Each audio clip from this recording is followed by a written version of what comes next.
Okay.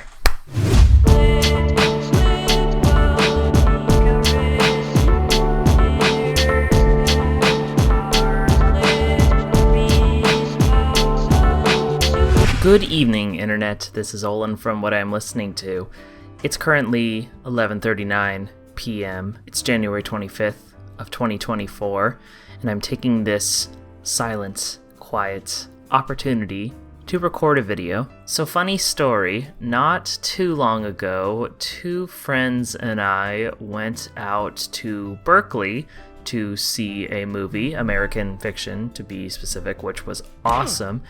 And while we were there, we decided to pay a visit to Amoeba Music. And I know I was just there. I picked up a lot of stuff that I talked about in my post-holiday shopping spree video, but I couldn't say no, so off we went. And needless to say, I left with some more goodies that we are going to be talking about today. There's not nearly as much stuff here compared to that aforementioned video, but stuff that I think is worth talking about on camera. So let's waste no more time. Let's dive into what we got. So the first CD I have for you today, this is something from the experimental section. This is Lethe's album Catastrophe Point number 7 and number 8. This is actually a CD that I considered getting while shopping on my post-holiday shopping spree. I'm not sure why I decided against it. I think it's probably because I just had so much other stuff and I quickly lost interest in this one. But Berkeley still had it when I went back and I decided, let's get it. Why the hell not? I don't know anything about who this artist is or what this album sounds like. I mostly was interested in it because there is a little descriptor on here that says Japanese ambient plus experimental. And I've said it so many times, but I love the experimental selection at Berkeley. I feel like their selection is much, much better than that of San Francisco's. And it seems like every time I go there, I always end up leaving with some kind of experimental CD that I've never heard of, so this is it. And the fact that this is titled number 7 and number 8 alludes to the fact that there's a 1 through 6 somewhere out there. I'll have to look into it. If that's the case, I guess I'll have to give those a listen too. But for now, I will enjoy listening to the material on this one. This one should be interesting.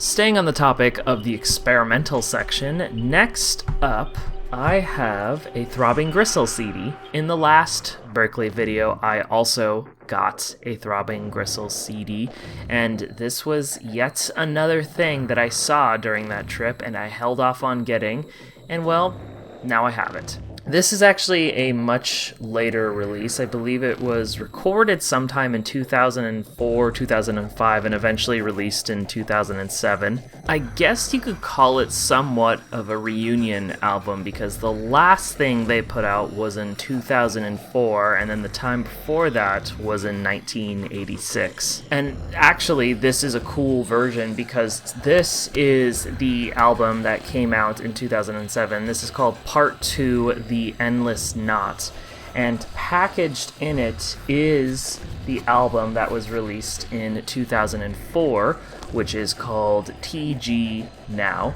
And that's essentially why I wanted to get this album, because I have seen this come in to the San Francisco store numerous times, but I've never seen this version where there's more content on it. I'm also assuming this is a remastered version, which I'm kind of a sucker for. And also, I just love Throbbing Gristle. I think they're amazing, and it is really getting to the point where I'm getting close to owning all of their material on CD, so at this point, I might as well just pick up whatever else I don't have when I see it. But until then, this is a very, very good album. Late in the game, Throbbing Gristle, still as good as the early 80s stuff, and I highly recommend checking it out.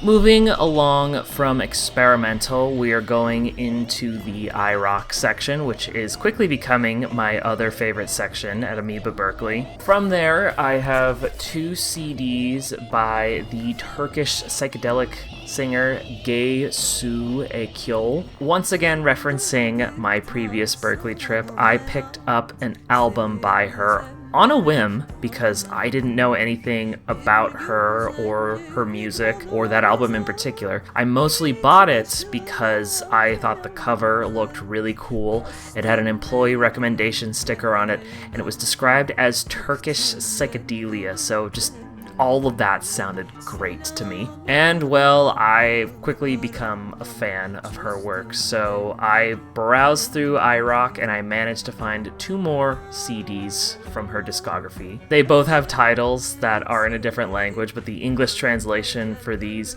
is Hologram Empire and Consistent Fantasy is Reality. Respectively, this is her 2nd and 3rd album. The other album I picked up is her 4th album, and as of this recording, she only has 4 albums, so I gotta hunt up that first album. But in the meantime, I'm very excited to have found these. I imagine this will be more of the same stuff from that previous album, which I am so okay with. She's an amazing singer, her music is stellar, and I totally recommend everybody check her out. She is so good.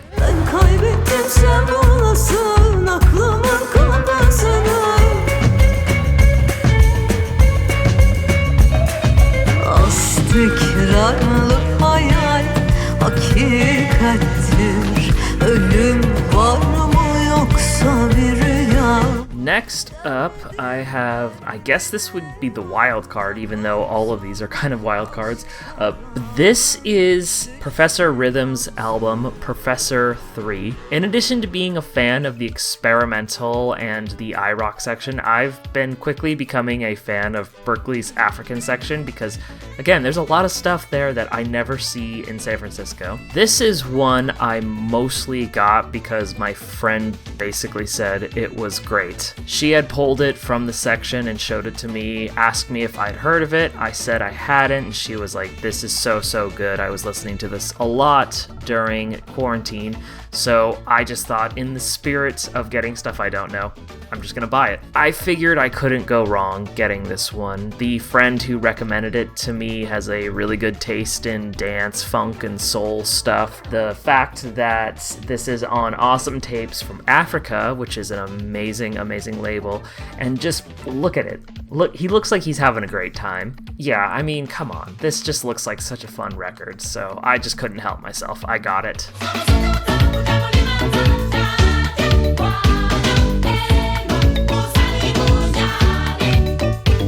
Staying in the African section, next up I have yet another Awesome Tapes from Africa release. This is a Hailu Mergia CD. This guy, I mean, really doesn't need much of an introduction. At this point, he is one of the big players in the Ethiopian jazz, Ethiopian funk world. I already have one of his albums. It's the album by him to own. And I saw this at Berkeley and I figured it probably doesn't hurt to have more material by this guy, so I just grabbed it. I like that other album I own by him, and I figured this one is just going to sound exactly like it, so couldn't go wrong. But again, I just never see this guy's stuff at Amoeba San Francisco, and I just had to get it.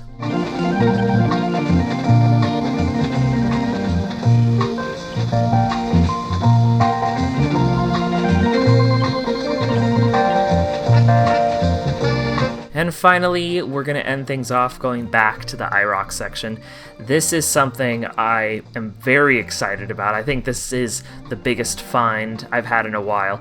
This is a band called Azra. One thing I love that Amoeba Berkeley does that we don't really do in San Francisco for some reason is put little descriptors in the corners of CDs just to give people an idea of what it is, what it sounds like, how much content is there, etc, etc. And I swear 9 times out of 10, those descriptors are the reasons why I buy stuff over there. Not only did I find the cover very interesting, but I just thought the description was so cool. Croatian new wave, post-punk, and rock from 1982. 2 CDs plus a booklet. Very rare. So to unpack all of that, 1, Croatian new wave, post-punk, and rock. That sounds awesome. Number 2, from 1982. I feel like a lot of music from the late 70s and early 80s. Also very good. 2 CDs, that's a lot of content. A booklet, there's some stuff in there that I can read about. And very rare. I'm a sucker for collecting rare CDs. So for 20 bucks, 2 discs, a rare CD with some cool Croatian new wave post-punk. This was a find. I had to get this. Again, I don't know anything about this band. I don't know what it's going to sound like apart from the descriptor on this. I just am so stoked to find something like this. I have to applaud Amoeba Berkeley for having such a killer selection and just being able to market it. It's this kind of little touch that's just really cool in my mind. I know that it's a marketing tactic. It's supposed to get you to buy the thing, which I did buy the thing. But for me, it's a way to discover something new and cool, and I've done just that. So again, thank you, Amoeba Berkeley, for having such a very cool selection. Keep up the good work, and I'm very excited to own this CD. Obožava beđeve, kozle hlače i tambure pa viče, yeah. Okay, Internet, that does it for me. Thank you all so very much for staying up with me on this late evening. It is now currently midnight, so I should probably be getting ready for bed. But hey, if you liked this video and want to see more like it, go ahead and hit that subscribe button. It'll show me the support and I'll love your face for it. And you can also follow me on Instagram for even more music. I post a new album on there semi-frequently, talk a little bit about it, and it gives you a bit of an insight of what else is in my collection. So, thank you all once again for sticking around with me.